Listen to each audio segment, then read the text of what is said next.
Hey, welcome to the Joe Scarborough podcast.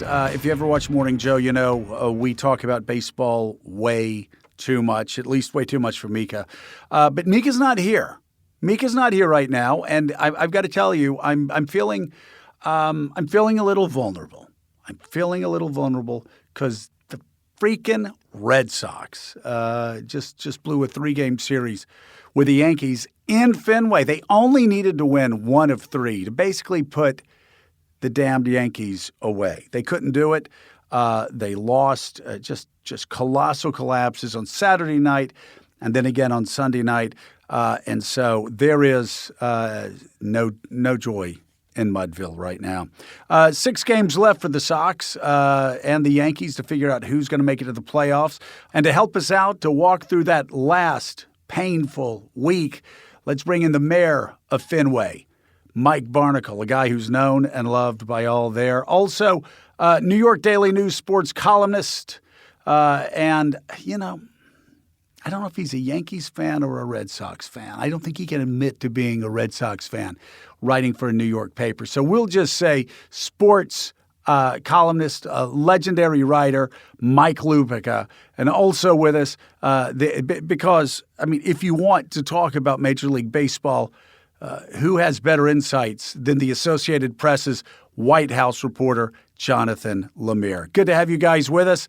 Let's talk about the hellish weekend that was. As a Boston Red Sox fan, I've always understood that Red Sox fans do not define their fandom by the successes that they've had, the World Series that they've won, 04, 07, 13. It's the bleak moments. It takes me back to Congress when we actually had a NATO general testifying about the Bosnian War, the Balkans War, and said that one side remembered what the other side did in the 14th century. Well, you talk to any Red Sox fan, and they'll talk to you about where they were when Bucky Dent hit his home run, where they were in 2003 when we completely blew that.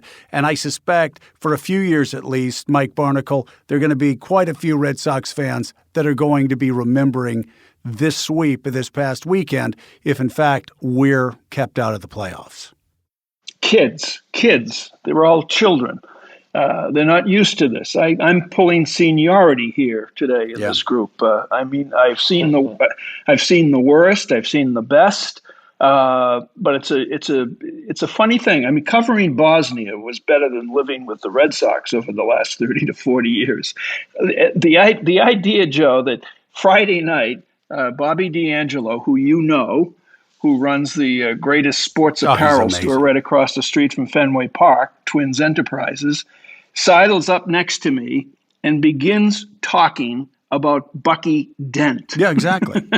No, people don't understand. I was talking to Esther Newberg. This was, I think, in 2013. We were watching the Red Sox about to win the World Series. She didn't want to talk about it. You know what she wanted to talk about?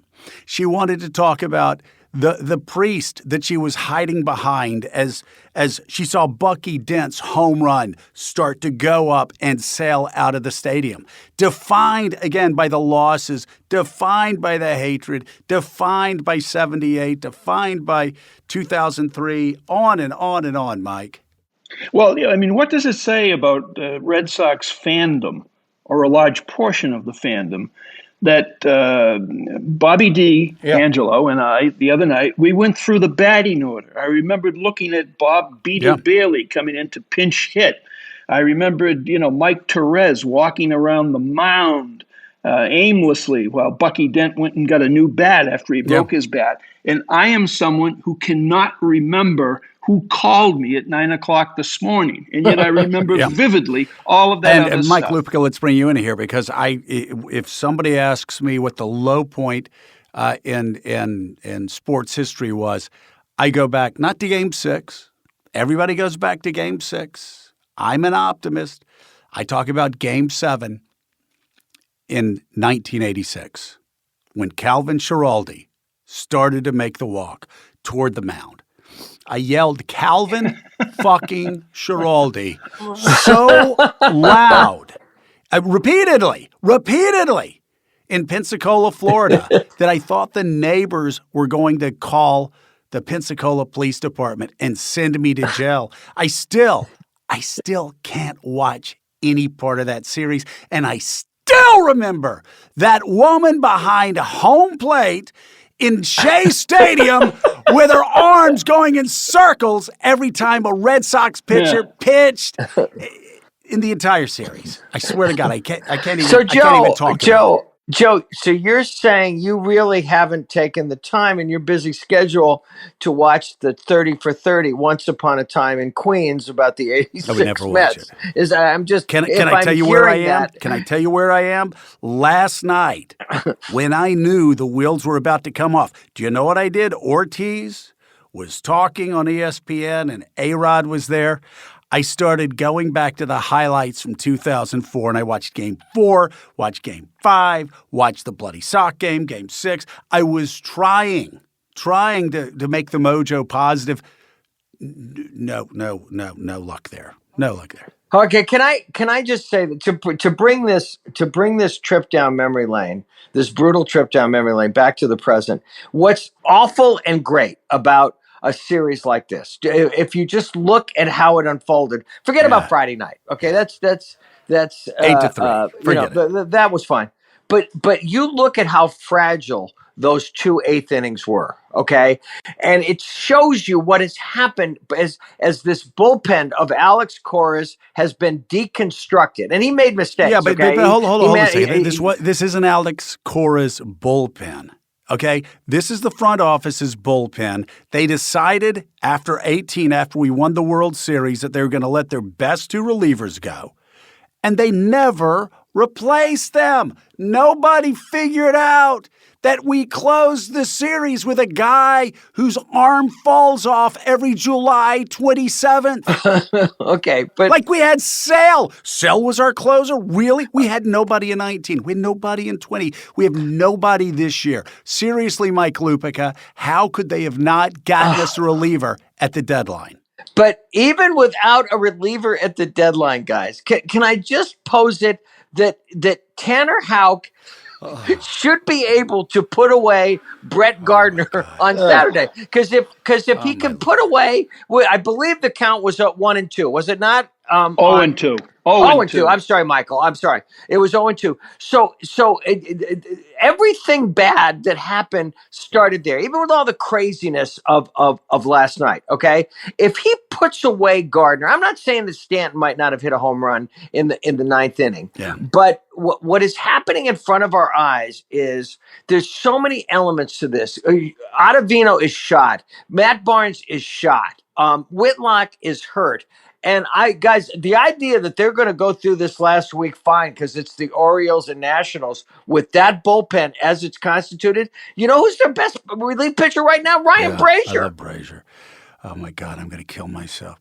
Let's bring in Jonathan Lemire. Hey, Lemire, we've been saying this everybody's been saying this all along. They should have done something at the trade deadline. They didn't.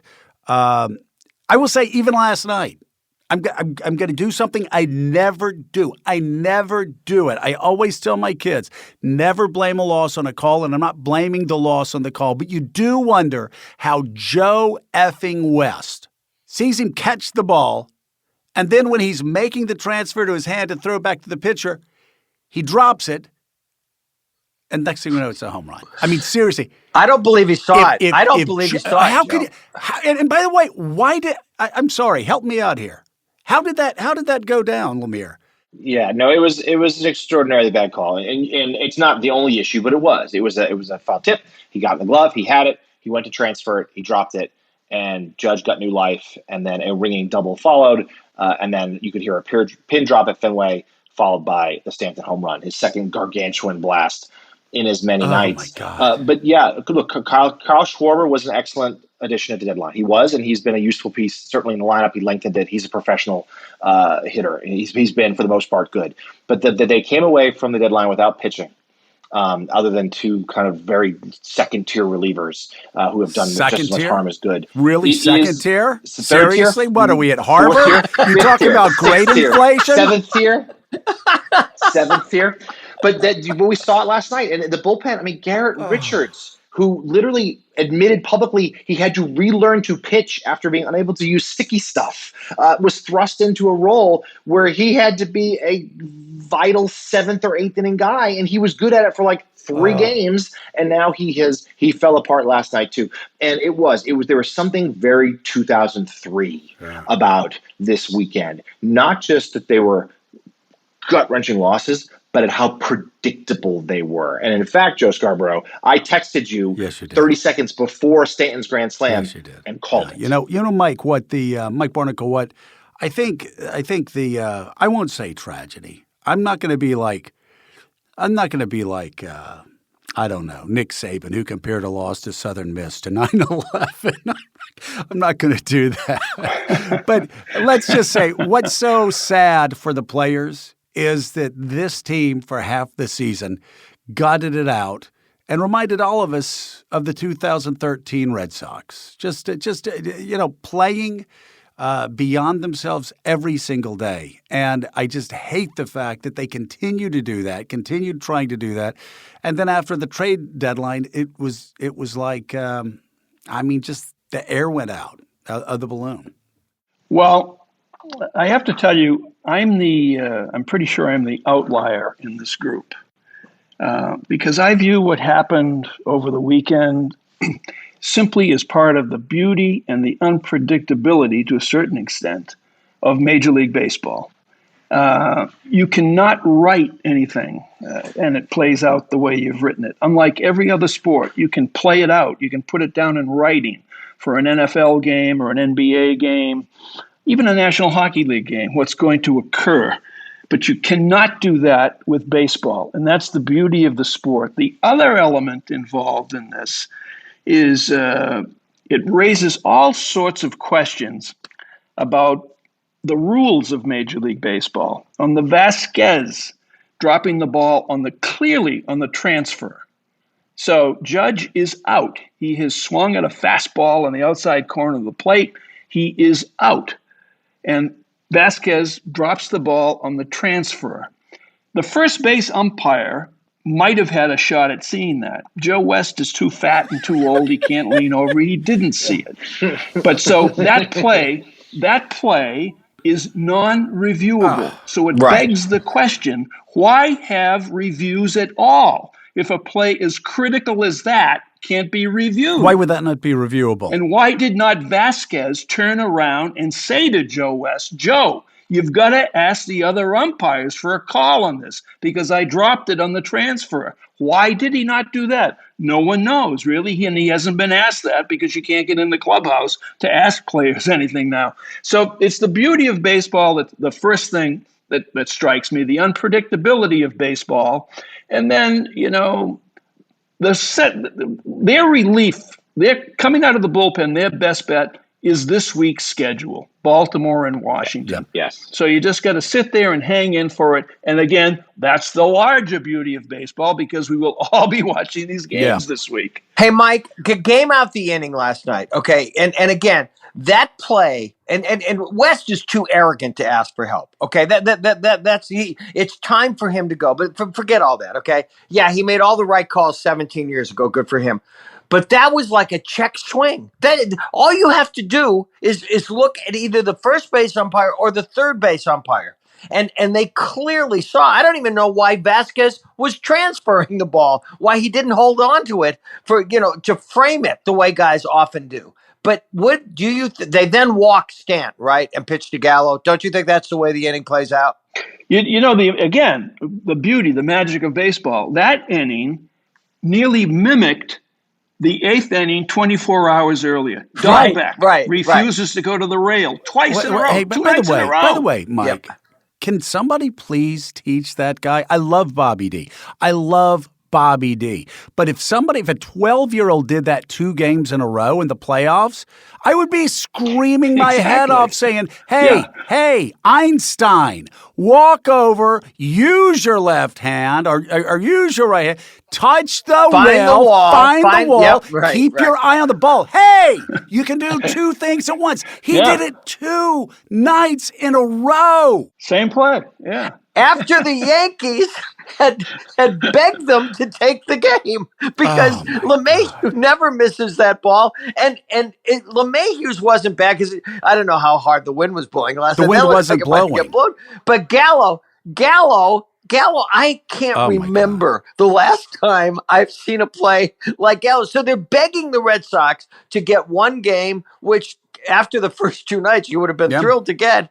And the Red Sox said, no. We don't want this game. Even the one game would just put the standings in such a different place right now. And the momentum would be so very different. And you're right, the schedule does the Red Sox a favor here, but these are no sure things. They have to go on the road. Our pitching has been very up and down. What also does help, though, is that the Yankees and Blue Jays now have to play for 3 games. And one of those teams, because Toronto is only 1 game back at this point. So that's the silver lining here, is that one of those teams is going to lose each of the next 3 days. Mike Lupica, talking about the Yankees, help me out here really quickly. I mean, this is a team. Yes, sir. I've heard from Yankee fans throughout the year that this is the fattest, laziest, most out of shape Yankees team ever. They're the worst athletes in baseball.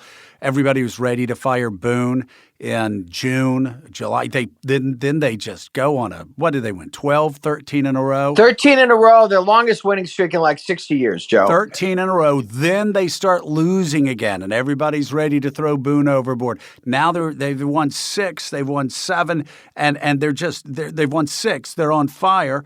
And it has been a team that has been up and down all year. Somehow they're still in the hunt. Somehow, even with the laziest, worst catcher in the history of Major League Baseball. And I don't have to be 115 years old to know that Gary Sanchez is the worst catcher in the history of Major League Baseball. And they're still in the hunt. Yeah, Joe and Mike and Jonathan, here's the thing. In fact, I just this morning wrote a column about this for MLB.com, okay?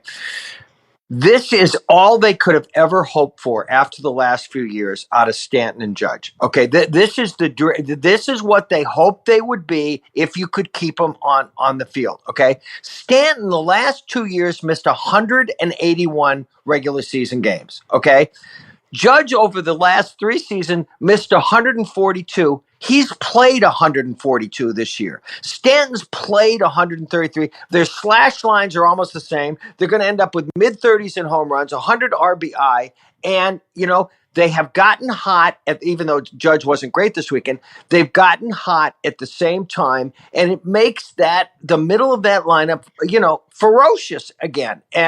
But they could just as easily start striking out and hitting into double plays. That's been the maddening part of watching the Yankees this year. Barnicle, what do you think? Well, I tell you one thing, Joe. What I think is a point that you just referenced, Gary Sanchez. And this is sort of off topic, but it's not off topic, I don't think.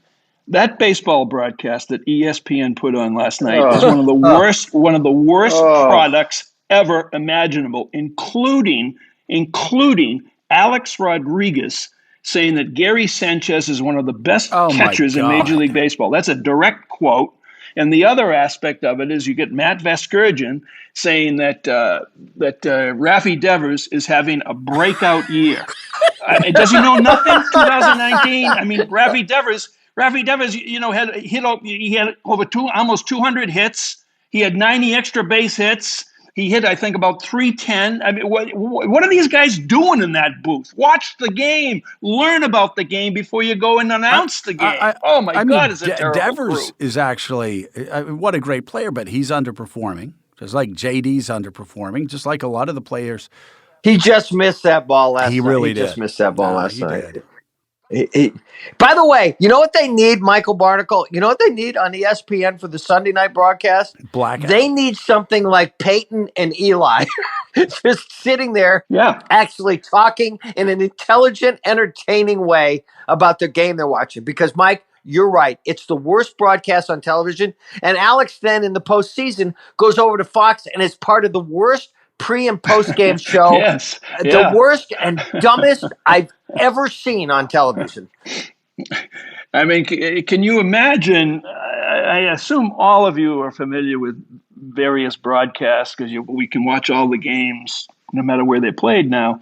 But The Mets broadcast booth I rank as one of the best one or two broadcast booths in Major League Baseball. Can you imagine if you had Gary from the Mets broadcast, Dennis Eckersley, Oh my God, Ronnie Ron Darling and Keith Ronnie Darling, yeah. and just talking baseball while we watch the game. We know what's happening. You don't have to tell me that he lined the ball foul down the left field line. I saw it on TV while I'm watching. Just We don't need it, Mike. The game. We don't need an autopsy on every pitch, which is what we get now. And Mike and Joe and Jonathan, that is why the Eli Payton thing, I think, is reimagining what sports television is going to be like going forward, because it's just what we'd hope for. This would be like if we all got to do this in real time while the game was going on. Yeah, Correct. You know what? I think I'll focus on sports television reimagined after the next 6 games are played. But I get your point. It is something. But I will say, Eck is Lemire. Eck is just as good as it gets, and he will tell you. I think one time this week and said, who was it? I think it was.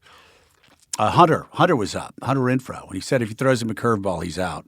Threw him a curveball, he was out. That happens time and time again. Eck doesn't have to look at a pitch and tell you for 30 minutes about what happened, because he's telling you beforehand what's going to happen. It reminds me of Joe Morgan when Morgan was, on night and day. He was extraordinary. Yeah, and a little bit of Tony Romo does that in the NFL broadcasts now. No, Eckersley's about as good as it gets. His enthusiasm for the game, the colorful sayings, and the fact that he just knows it so well. But returning to the play on the field here, where does the help come from? I mean, what is the solution for getting those last getting through those last 3 or 4 innings of the game? I mean, Chris Sale, has he been good since he's come back? Yes, he has. But he's also pitched against a string of soft lineups, and he's not going more than 5 innings a game. Evaldi, look, Clunker Friday night aside, has been good. But we've seen Rodriguez have a couple of good starts in a row, a couple of bad starts in a row. Hawks in the bullpen now, and to mixed results this weekend. It is no sure thing that they win enough games this week to get in. And even if they do, and obviously, look, that's first and foremost, we'll be glad if they do, but they're now probably staring at one game being played in the Bronx or potentially even in Toronto. And that's a tall order. Hey, guys, I had switched over to watch Mr. Aaron Rodgers do Aaron Rodgers-like things. Is it true that Hansel Robles pitched through a 1-2-3 inning through the middle of the Yankee batting order? Is that true? Yeah. Yeah. It was like he got hit by lightning, right, Michael? I mean, well, that's, some days you want him to get hit by a cab before on his way to the ballpark. But, what are you going to do? I mean, that's what you end up with. Hansel Robles. I mean, there were several, we talked about this earlier. I mean, there were several premier relievers available at the deadline. And all right, who's the closer? Okay, Thursday night. Okay, they've won the first 2 games. Okay, Whitlock. When does he get back? Is he back by Thursday? Is he healthy enough to pitch now? They'll bring him back. Okay, so he's the closer. And guys, just real quick, what happened to Matt Barnes? Forget about COVID. I get all that. Okay, what happened to him? He broke down mentally and physically. Yeah. You could tell he's no confidence in the mound. He doesn't believe in any of his stuff. And they don't have any confidence in him either. He's barely pitched his comeback, and when he has yet to see a high leverage situation. Barnicle, how did that happen? What happened? How did he lose it so badly? He was an all-star. And got a contract extension. He was an all-star. But, the mind is a mysterious thing. So he comes back after the All-Star break. He has like an epic front half, as everyone knows. He's on the All-Star team. He comes back. He gets touched up the first couple of outings after the All-Star break.